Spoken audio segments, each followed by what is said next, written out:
This video will explain the potential for the use of smart contracts for Countrywide. The explanation is split into two parts. We will begin by briefly introducing the idea behind blockchain and its evolution since its conception in the 1990s. We will then outline the differences between public and private shared ledgers, which will guide the potential use of smart contracts for real estate specifically. We will finish our explanation of the technology by using a simple example to really push forward the idea which supports them. We will then move to the application of smart contracts, outlining use cases in both shipping and finance. We'll proceed by then describing how Countrywide might incorporate them into their business model. Our recommendations will follow, outlining why we believe Countrywide should hold off from incorporating smart contracts into their business model for a few years, though we recommend keeping a close eye on customer engagement with the technology over the coming years. To provide a better understanding of the technology and how smart contracts complement blockchain, we will begin by briefly covering the historical development of the cryptographic ecosystem. In the early 1990s, the initial invention of distributed ledger technology, or DLT, came about, and so did the concept smart contracts. But it wasn't until 2008 when Satoshi Nakamoto's white paper on a peer-to-peer electronic cash system that the first functioning use of the technology came about. The concept of DLT came in the form of blockchain to support the use case of Bitcoin. This inaugurated the first cryptocurrencies based on cash and digital payments. 5 years later, Ethereum was proposed by Vitalik Buterin and successfully crowdfunded. Blockchain went beyond cash transactions to incorporate the first smart contracts on the Ethereum blockchain in 2016. The future of blockchain will likely support distributed applications coded in blockchain, bringing transparency, security, accessibility, and speed to various fields. Current developments are steering the capabilities of DLT as an infrastructure to link up the Internet of Things, artificial intelligence, and other technologies to merge the physical world with the digital realm. At present, smart contracts are at the forefront of blockchain technology, and businesses are examining the potential for incorporating their use for their own business models. There are two central types of blockchain, or shared ledgers, which split into a further 4 types once incentives are accounted for. The main distinction is dependent on who is able to use the blockchain. If anyone is able to use it, it is a public shared ledger, or a public blockchain. If only a select group can use it, it is a private shared ledger. We can further distinguish between these categories by investigating why people would trust the validity and reliability of the ledger. At least one person must be charged with maintaining the ledger and ensuring the validity of previous transactions. Without this person or group, all trust in the blockchain is lost, as individuals may change past transactions without being caught by vigilant keepers of integrity. Bitcoin, the most well-known blockchain, is public as anyone can use it, and its users check past transactions because they can be rewarded with Bitcoin if they successfully do so. It is double permissionless as anyone can use it, and those on the blockchain can benefit directly from rewards on the blockchain itself by maintaining its integrity. Single permissionless blockchains incentivize individuals with rewards off the ledger, such as fiat currency rewards. Private ledgers are split into permissioned and double permissioned ledgers. In permissioned ledgers, all groups are charged with maintaining the integrity of past transactions. This is most likely to occur in small ledgers within a company or department. In double permissioned ledgers, only privileged group members are charged with maintaining the integrity of past transactions. For example, the financial regulators could take on the role of verifying transactions, but this requires the users to place their trust in the regulators. The value of such a ledger is questionable, as much of its value lies in its capacity to eliminate the delegation of trust in centralized authorities, hence the acclaimed decentralization of ledger technology. Smart contracts can operate and be built on any type of blockchain.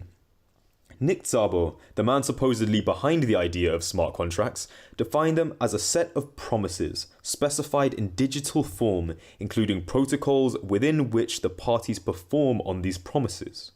In his 1997 paper, which sets out the idea of smart contracts, he uses the example of a vending machine to illustrate a simplified example of a smart contract. The vending machine, symbolic of a smart contract, has control over different candies or properties. When a consumer has decided on his property of choice, in this case a bag of Doritos, he can activate the contractual obligations set by the machine. Once he has input a set amount of money, which represents the defined input, the vending machine transfers ownership of the property as well as any residual change. The crucial point here is that, through its programming, the machine is able to enforce terms of a predefined agreement. Ethereum, like Bitcoin, is an example of a double permissionless public blockchain. The difference between Ethereum and Bitcoin lies in Ethereum's capacity to allow users to create smart contracts on top of it. In this way, it acts as a platform which understands a general purpose programming language, allowing others to use the technology to build around it. It is, at present, the most widely used public blockchain platform for smart contracts. On Ethereum, both humans and smart contracts are seen as users, and both are able to send and receive Ether, as demonstrated in the example. The difference is that smart contracts are able to hold and transfer assets according to the definition and execution of an individual smart contract. Our first case study illustrates the use of smart contracts on a public shared ledger. Maersk Line is the world's largest overseas cargo and freight carrier. A bill of lading is a detailed list of a ship's cargo in the form of a receipt given by the master of the ship to the person consigning the goods. By turning documents of ownership into smart contracts on a blockchain, a company can mitigate the transactional risk and uncertainty in a decentralized environment characterized by a large number of actors and different stakeholders. Here we will show you the smart contract system that Maersk is currently piloting on Ethereum. In its current design, the shipment owner has the ability to create a shipment, whitelist stakeholders, and to upload or amend a document. This shipment needs to be created first so that stakeholders and documents can be associated with it. The order of events as described here is not essential.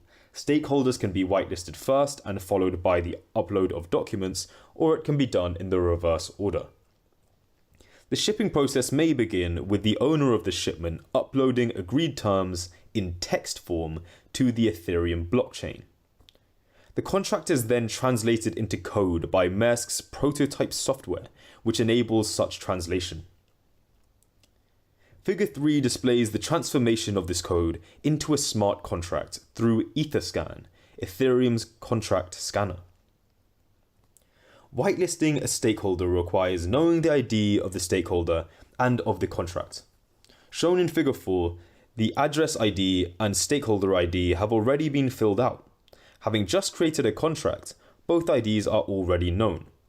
When the shipment owner whitelists a stakeholder, the new ID is permanently added to the shipment, allowing the stakeholder to amend existing documents and upload new documents, such as updated contracts, should the need arise. Hyperledger focuses on building a private, single-permissioned blockchain infrastructure in direct competition to Ethereum. Led by the Linux Foundation, they have received broad support from enterprises across various industries and regulating government bodies who can monitor the transaction and interactions taking place within these private networks on the blockchain. Some of the benefits of using a private enterprise blockchain like Hyperledger include permissioned networks. Businesses and other organizations are driving the demand for these as they want private and transparent interaction among one another. Organization whitelisting. Some users require validating or non-validating nodes to be controlled or sometimes just sponsored by selected whitelisted organizations. A network ID. Many network operations want transactions on the network to obtain an identity from an issuing authority service, such as the Linux Foundation. Network privacy. Many network operators want to keep identity and patterns of behavior completely private and inaccessible to third parties. Performance and scalability. Large-scale ledgers have speed and fraudulent risks, such as Bitcoin and Ethereum. Our second case study illustrates the use of smart contracts on a private ledger shared by financial actors in a financial market network on the Hyperledger blockchain. Hyperledger tries to establish a standard through working groups and communication lines between different members. These members include Accenture, SAP, JP Morgan, Swift, and Intel. The resulting use cases include smart contracts for supply chain applications, for example, by displaying trade finance processes on a blockchain. By becoming a type of consortium, the actors involved can leverage the advantages of blockchain technology, working together to validate one another's transactions and entering smart contracts for inter-organizational interactions without unnecessary legal oversight and intermediaries. This allows them to take conversations and contracts to a programmable interface that translates everything and makes it usable to any business or enterprise. An important distinction between Ethereum and Hyperledger is the private aspect of partial transparency, as you need to be a permissioned participant of the subnetwork in order to view and interact with the remaining stakeholders. Now that we have demonstrated the potential for the use of smart contracts on private and public shared ledgers, we will illustrate how Countrywide can incorporate smart contracts into its business model. The initial steps of brokerage remain unchanged. It begins with a property search by the consumers who can find out about our available properties through online searches or by visiting one of many of our high street branches. After registering an interest, the clients will attend a property visit and inspection, where we will explain the requirements of the client. If they remain interested, negotiations will begin regarding the terms and value of the deal. The lessor will be sent a letter of intent and will sign it if his interest persists. Financial and legal due diligence will then be undertaken involving third parties who will check proof of identity and history. As usual, this includes checking documents which support history of ownership, tenants, repairs, and maintenance activities. The following activities are where smart contracts have the potential to transform the way Countrywide does business. Standard practice involves sitting at the table and writing up a physical contract, followed by extensive audits, monitoring, appraisals, and bank involvement in payment and transactions. The creation of a smart contract enables transparency in lease terms and transactions. Once initiated, the smart contract will automatically transfer the agreed upon amount, which may be in the form of cryptocurrency, fiat currency, rent, or bonds, among others. The automated execution of the smart contract means that the real estate owners, property managers, and other stakeholders will receive their rent with near real-time reconciliation. This model follows closely on the example set by a small startup called Medasium, which is attempting to break into the real estate market with a private, double-permissioned blockchain. This is the most realistic application of smart contracts in commercial real estate. Two options present themselves to Countrywide. The first is the use of a public blockchain, such as Ethereum, to conduct transactions. This is untenable for Countrywide's business model, as the role of the brokerage becomes unclear. Those looking to lease and to rent properties can easily bypass intermediary brokeries, thus rendering many of Countrywide's services obsolete. The more tenable option of migrating to a double permission blockchain solves a few challenges involved in commercial real estate. Remember that double permissioned implies that privileged group members, in this case Countrywide employees, will be charged with maintaining the integrity of the ledger. First, it removes the prospect of various forms of fraud, as all actions taken are visible and immutable. It eliminates the auditing costs and transaction costs, among others. The transfer of leases can be simplified and sped up, which would result in scalability for Countrywide. Early adoption of smart contracts in commercial real estate, if executed properly, could lead to Countrywide dominating a vast, altered market. Some large obstacles to the implementation of smart contracts remain, however. The central issue is the reliance on the growth of blockchain and the understanding of how to use smart contracts. From a consumer perspective, they are likely to be slow adopters of the technology. Advising them on how to access and use smart contracts would require a large information campaign, which would be very costly.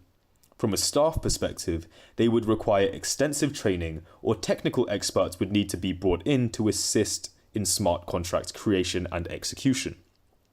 This illuminates the point that business-to-business transactions are more likely to take hold more quickly. Business-to-consumer transactions will take time to adapt to markets, and consumers must first learn to use the technology.